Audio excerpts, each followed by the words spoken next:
CDC says is sometimes 50 to 100 times more potent than morphine, and it's usually prescribed for people suffering cancer. It's also manufactured illicitly, trafficked illegally, and is one of the drugs that's playing a major role in the opioid crisis that is, of course, sweeping large parts of this country at the time. Now, Prince died, as I said, April 2016. He was found dead in the elevator at his Page Park recording studio in Minnesota.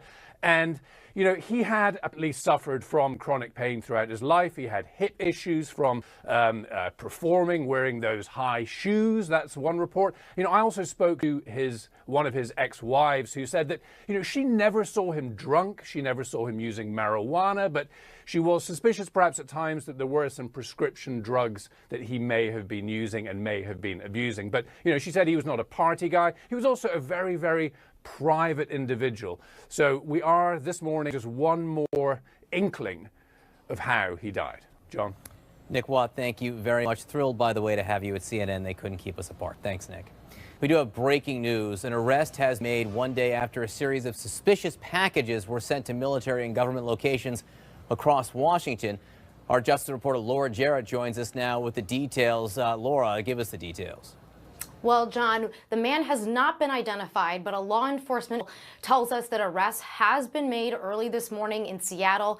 Yesterday, we reported that a number of locations had received those packages, the scanning equipment at different locations, including the National Defense University at Fort McNair. Another official told us about looking at the Naval Support Facility in Virginia.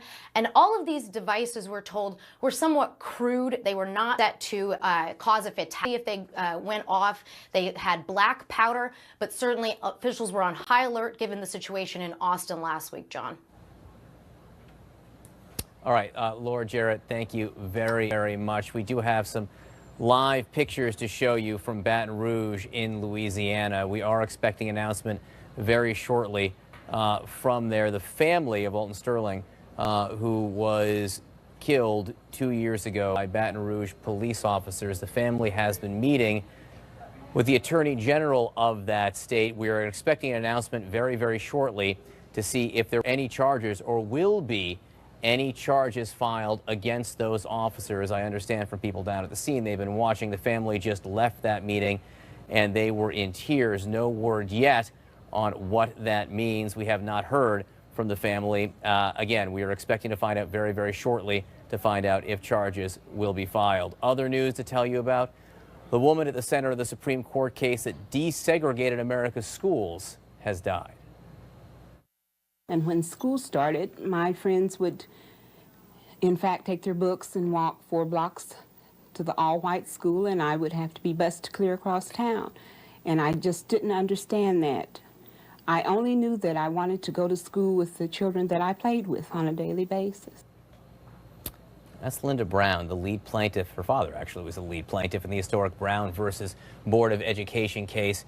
She was 75 years old. She was 9 when her father enrolled her in an all-white elementary school in Topeka, Kansas.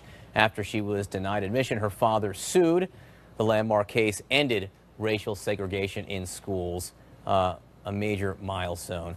Our heart goes out to the family of Linda Brown, someone who made a difference. Thank you all so much for joining us today. I'm John Berman. At This Hour starts now.